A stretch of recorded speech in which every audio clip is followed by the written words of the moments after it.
Hello students, आज की इस वीडियो में मैं आपको बताऊंगा हरियाणा बोर्ड क्लास 10 जियोग्राफी के important MCQ questions with answer 2023-24 के सेशन के लिए। शुरू करते हैं वीडियो को। मैं हूं अजय और आप देख रहे हैं सीसीएल क्लास। लेकिन वीडियो शुरू करने से पहले बता दूं, अगर आपको हरियाणा बोर्ड के क्लास 10 के इम्पोर्टेंट क्वेश्चंस की वीडियो देखनी है, बाकी सब्जेक्ट की भी, तो डिस्क्रिप्शन में प्लेलिस्ट का लिंक मिल जाएगा, वहां से देख लेना। और अगर आपको ये सारी चीज़ें क्लास 10 के यानी इंपॉर्टेंट क्वेश्चंस वगैरह अगर आपको सारे सब्जेक्टों के लिखे हुए चाहिए तो वेबसाइट पे विजिट कर लेना cclchapter.com। गूगल पे जाके सर्च करना और HBSC इंपॉर्टेंट क्वेश्चन का एक सेक्शन मिलेगा, वहाँ पर आपको सारे इंपॉर्टेंट क्वेश्चन सारे सब्जेक्टों के क्लास 10 के लिखे हुए मिल जाएंगे। इसके अलावा इसी वेबसाइट पर आपको प्रीवियस ईयर क्वेश्चंस पेपर्स भी मिल जाएंगे, सैम्पल पेपर, डिज़ाइन, सिलेबस, सारी चीज़ें इस वेबसाइट पर मिलेंगी हरियाणा बोर्ड के रिगार्डिंग। अगर रिजल्ट आएगा, रिजल्ट भी इसी वेबसाइट पर अपडेट होगा, या फिर कोई भी न्यूज़ आएगी, वो सारी चीज़ें मिलेंगी इसी वेबसाइट पर, तो विजिट ज़रूर कर लेना। अब शुरू करते हैं यहाँ पे चैप्टर 1 से। चैप्टर 1 है हमारा, टोटल 7 चैप्टर हैं। सारे के सारे चैप्टर के एमसीक्यू हम इसी वीडियो में करने वाले हैं और इनकी प्रैक्टिस भी कर लेना। वीडियो के लास्ट में मैं बता दूंगा कि कैसे आप प्रैक्टिस कर सकते हो, मतलब इनका जो है रिवीजन कर लोगे ना, तो एग्जाम में इनमें से कई सारे एमसीक्यू रिपीट होते हैं, तो आपको जो है एग्जाम में एमसीक्यूज में गलती नहीं होगी। अब देखते हैं, पहला चैप्टर है रिसोर्सेज एंड डेवलपमेंट। इसमें पहला क्वेश्चन है, under which of the following type of resource can tidal energy B put, यानी कि जो टाइडल एनर्जी है उसको हम किस टाइप का रिसोर्स मानेंगे, तो वो होता है रिप्लेनिशेबल रिसोर्स। देखो इनमें जो है ना, मैं एमसीक्यूज इसीलिए नहीं पढ़ रहा क्योंकि टाइम वेस्ट ही होगा आपका, उससे ज़्यादा फायदा नहीं है। अगर आप प्रैक्टिस करोगे खुद से पढ़ पढ़ के, जब आंसर गैस करके आंसर देखोगे तो आपकी अच्छे से रिविजन हो जाएगी, ठीक है ना। चलो दूसरा चैप्टर देखते, दूसरा क्वेश्चन देखते हैं, विच type of resource is tidal energy. Tidal energy किस टाइप का रिसोर्स है। देखो अब की बार इन्होंने क्या करा है, पिछला क्वेश्चन और ये क्वेश्चन भी सेम ही लग रहा है आपको, हाँ लग रहा है सेम, एक्चुअल में है भी, लेकिन यहाँ पे इन्होंने ऑप्शन बदल दिए। यहाँ पे तो रिप्लेनिशेबल था, लेकिन रिप्लेनिशेबल में यहाँ तो रिप्लेनिशेबल है ही नहीं। अब क्या करें हम, तो यहाँ पे आएगा रिन्यूएबल। ठीक है, देखो यहाँ पे रिन्यूएबल नहीं है, यहाँ पे रिन्यूएबल नहीं है, एक्चुअल में ये घुमा रहे हैं क्योंकि एक ही चीज़ है, वो रिन्यूएबल और रिप्लेनिशेबल एक ही चीज़ है, तो ये आपको इस तरीके से ट्विक कर देते हैं क्वेश्चन को कई बार। Where Rio de Janeiro earth summit was held, तो ये कहाँ पे हुआ था, ब्राजील के अंदर हुआ था। The first international earth summit was held, ये जिनके ऊपर मोस्ट इंपॉर्टेंट लिखा हुआ मिले समझ लेना, वो एग्जाम में बार बार आ रहे हैं। ये जितने भी एमसीक्यू मैं आपको करा रहा हूँ ना, ये सारे के सारे हरियाणा बोर्ड के प्रीवियस ईयर एग्जाम्स वाले हैं। मैंने अपने पास से एक भी एक्स्ट्रा एमसीक्यू ऐड नहीं किया हुआ है, ठीक है ना। तो इनको अच्छे से प्रैक्टिस करनी ज़रूरी है क्योंकि इनमें से ही आते हैं ज़्यादातर रिपीट हो के। तो देखते हैं, पहला international earth summit was held in, कहाँ पे हुआ था, रियो डी जेनेरियो, यानी कि ये जगह है ब्राज़ील में, तो वहीं पे हुआ था।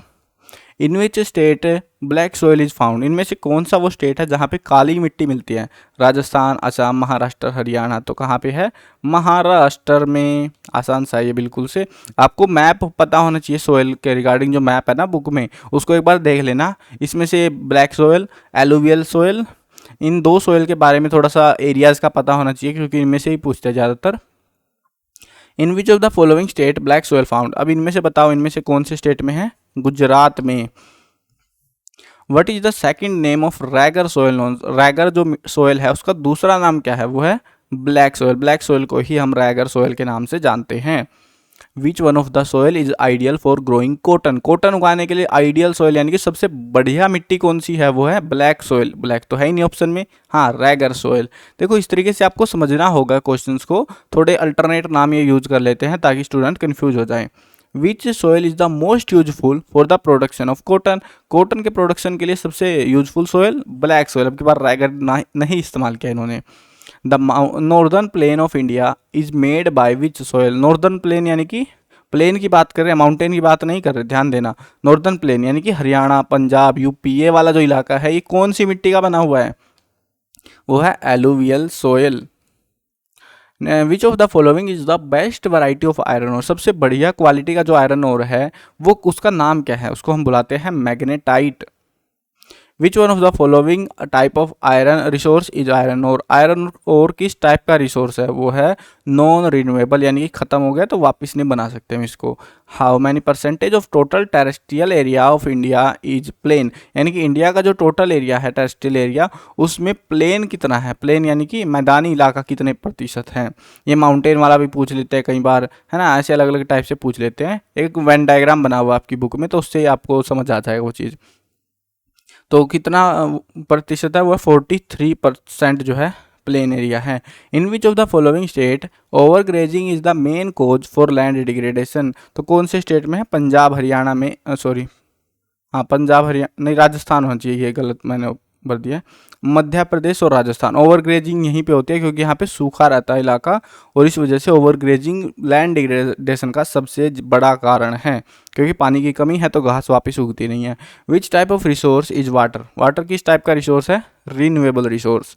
सेकेंड चैप्टर देखते हैं, forest and wild life resources. Periyar tiger reserve is located in, कहाँ पर है ये, केरला में। In which state of India Kaziranga national park is located, तो वो है आसाम में। देखो ये जो चैप्टर है बड़ा ही फालतू सा चैप्टर है इस बुक में एग्जाम के पर्सपेक्टिव से, क्योंकि इसमें से एमसीक्यू, ये जो पेपर जो एमसीक्यू देख रहे हो ना आप, ये लगभग 20 से 25 पेपरों के एमसीक्यू हैं, मतलब अप्रोक्स बता रहा हूँ, ये देख लो 17, 18, 19, 20, 21, 22 और 23, इतने सालों में जो एमसीक्यू आया है उसमें से 2 ही एमसीक्यू आए हैं। हर साल 4 सेट आते हैं, और उसके बाद देख लो तुम, हाल इतना बुरा है इस चैप्टर का। तो इस चैप्टर को चाहो तो इस चैप्टर से एमसीक्यू स्किप कर सकते हो, कोई फर्क नहीं पड़ेगा, क्योंकि आते ही नहीं है इस चैप्टर से एग्जाम में। पहले चैप्टर से बहुत एमसीक्यू आते हैं, मतलब बहुत हाई प्रोबेबिलिटी रहती है उसकी। वाटर रिसोर्स नेक्स्ट चैप्टर है हमारा, इसमें से भी कुछ ज़्यादा नहीं आते, ये 2 ही हैं। Hirakud dam is constructed on which of the following river, तो हीराकुंड डैम कौन सी नदी पर है, महानदी पर। On which river Sardar Sarovar dam located, Sardar Sarovar dam कौन सी नदी पर है, नर्मदा रिवर पर। चैप्टर 4 एग्रीकल्चर, इसमें से बड़े क्वेश्चन का प्रचलन ज़्यादा है, छोटों का कम है। विच one of the following is rabi crop, rabi crop कौन सी है, पहले तो आपको रबी और खरीफ क्रॉप का पता होना चाहिए, मतलब कौन सी क्रॉप रबी क्रॉप है, कौन सी खरीफ क्रॉप है, और वो कैसे मतलब उसको आइडेंटिफाई करोगे, है ना, उसको वो कौन से टाइप के होते हैं वो पता होना चाहिए, नहीं तो गलती करोगे ही करोगे इन क्वेश्चंस में। तो इनमें से बताना है रबी, रबी यानी कि सर्दियों वाली फसल कौन सी है इनमें से, तो सर्दियों वाली फसलें हैं ग्राम, चना जो बोते हैं। देखो गेहूँ कब उगाते हैं, अपने गाँव में रहते हो ना आप लोग ज़्यादातर, तो गेहूँ कब उगता है, गर्मियों में, है ना, और कॉटन भी चावल के साथ ही उगता है। मिलेट होते हैं ये भी जो जवार वगैरह, जवार अभी तो ख़त्म हुई है तो ये भी गर्मियों में उग रही है, तो बचा क्या, ग्राम, जो कि अभी बोया जाएगा। विच of the following is an important rabi crop, इनमें से इम्पोर्टेंट रबी क्रॉप कौन सी है, तो वो अरे क्या हुआ, इम्पोर्टेंट रबी क्रॉप है वीट, गेहूँ। विच of the in which of the following crop example of plantation farming is, plantation farming यानी कि पौधा उखाड़ के लगाना, तो वो कौन सा है इनमें से, वो है टी, चाय का। In which of the following which is kharif crop, इनमें से खरीफ क्रॉप कौन सी है, तो वो है कॉटन। देखो 5-5 एग्जाम्पल, एक तो आपको मेन चीज़ ये करनी है, खरीफ क्रॉप और रबी क्रॉप के एग्जाम्पल्स पढ़ लेना है कि खरीफ क्रॉप के एग्जाम्पल कौन कौन से हैं, रबी के कौन कौन से हैं, सारे झंझट ही खत्म हो जाएंगे आपके, क्योंकि उनमें से बनाएंगे क्वेश्चन बनाएंगे। तो एग्रीकल्चर ऑफ कुकुम्बर, कुकुम्बर होता है खीरा एंड वाटरमेलन यानी तरबूज वगैरह की खेती, ये किसका एग्जाम्पल है, कौन सी क्रॉप है, ये है जायद की crop. Which region of India is produced most production of wheat, India कौन से हिस्से से सबसे ज़्यादा वीट प्रोड्यूस होता है, वो है गंगा सतलुज प्लेन, यानी कि अपना इलाका यूपी का, और ये इलाका जो है ना जहाँ से गंगा जा रही है, सतलुज का इलाका, यानी जो प्लेन एरिया नॉर्दर्न का, वहीं पे ज़्यादातर वीट प्रोड्यूस किया जाता है। In the following which is commercial crop, इनमें से कमर्शियल क्रॉप कौन सी, कमर्शियल होती है जो ट्रेड करते हैं सिर्फ हम, हमारे लिए नहीं उगाते, वो है चाय, यानी कि हमको मतलब नहीं है कितनी भी उगती रहे, बेच के आनी है। गोल्डन फाइबर के नाम से किसको जानते हैं, जूट को। Identify from the following crop which takes almost a year to grow and ripe, हमें बतानी है क्रॉप बतानी है कि जिसको 1 साल लग जाता है उगने में और कटने में, तो इनमें से कौन सी है, वो sugar cane. Which one of the following is leguminous crop, इनमें से लेगुमिनस क्रॉप कौन सी है, वो है पल्सीज यानी दालें। फाइबर क्रॉप कौन सी है इनमें से, वो है जूट। देखो ऑप्शन में डिपेंड करेगा, ये कॉटन लिखेंगे तो कॉटन लिखना पड़ेगा हमको, वो हमें देखना है कि फाइबर कौन से वाला है ऑप्शन में, ऑप्शन के हिसाब से चेंज हो सकता है answer. In the following which country is the largest producer of jute, तो लार्जेस्ट प्रोड्यूसर क्या है, India. What is the position of India in the production of sugar, sugar के प्रोडक्शन में इंडिया की कौन सी पोजीशन है, सेकंड। ये जितने भी क्वेश्चंस मैं आपको करा रहा हूँ ना, ये एमसीक्यू जो एग्जाम में इन्होंने पूछ रखे हैं। एक्चुअल में जब मैं आपको इंपॉर्टेंट लॉन्ग क्वेश्चन कराए थे ना, मतलब कि बुक के जो टेक्सचुअल क्वेश्चन टाइप के होते हैं, जो बड़े क्वेश्चन होते हैं, शॉर्ट और लॉन्ग टाइप के क्वेश्चन, जब उन क्वेश्चन को कर लोगे इस चैप्टर के, तो ये सारे क्वेश्चन उनके अंदर कवर हो रखे हैं। आपको फालतू टेंशन नहीं लेनी कि एमसीक्यू के पता नहीं कैसे कैसे आ रहे हैं, वो सारे रिपीट हो रहे हैं उनमें से ही, बाहर से कुछ नहीं बन के आ रहा। तो उनको अगर अच्छे से कर लोगे, वीडियो बना रखी है ऑलरेडी उस चीज़ की, तो जाके देख लेना प्लेलिस्ट से। इन 2010 to 13 what is the ranking of India in world production of natural rubber. तो 2010 से 13 के बीच में पूछ रहे हैं हमसे कि इंडिया की पोजीशन क्या थी, तो वो थी 5th। Which one of the following is the main cause of land degradation in Punjab. ये इतनी बार आ चुका है ये क्वेश्चन, मतलब हद है इसकी तो। और इसका कारण क्या है, ओवर इरीगेशन, दे पानी पे पानी भर दिया पानी से। In which of the following state is the terrace cultivation practice. Terrace cultivation होती है सीढ़ी नुमा खेती, तो वो सीढ़ी सी बना के, मतलब एक एरिया है जहाँ पे खेती करेंगे, उसके ऊपर फिर ऊपर जाएंगे, फिर ऐसे खेती करेंगे। तो ऐसे करके जो है खेती करते हैं, जो वो कहाँ पे होगी, पहाड़ों पे। पहाड़ देखो अभी ऑप्शन में कौन से हैं, पंजाब। प्लेन्स हो, देखो लिख दिया इन्होंने, कहीं तुम सोचो कि उत्तर प्रदेश में पहाड़ है, तो प्लेन्स वाले उत्तर प्रदेश की बात करेंगे। उत्तराखंड, तो उत्तराखंड ही ऑप्शन रहेगा सबसे आसान। Cultivation of fruits and vegetable is called, उसको हम क्या कहते हैं, उसको कहते हैं horticulture. Mineral and energy resources, 5वां चैप्टर है हमारा। Which of the following state is the largest producer of manganese. Manganese का सबसे बड़ा प्रोड्यूसर कौन सा स्टेट है हमारा इंडिया का, वो है Maharashtra. In which of the following state is the largest producer of bauxite. Bauxite यानी जिससे एल्यूमिनियम निकलता है, तो बॉक्साइट का जो है रॉ मटेरियल होता है एल्यूमिनियम का, तो इसका जो सबसे बड़ा प्रोड्यूसर है वो कौन सा स्टेट है, वो है उड़ीसा। विच of the following is the oldest petroleum producing state of India. सबसे पुराना पेट्रोलियम स्टेट वो है असम। असम से जो है पाइपलाइन भी आई हुई है इधर हरियाणा तक में, और आगे भी गई हुई है शायद से। विच is the riverine, which is a riverine port. Riverine port कौन सा इनमें से, कलकत्ता।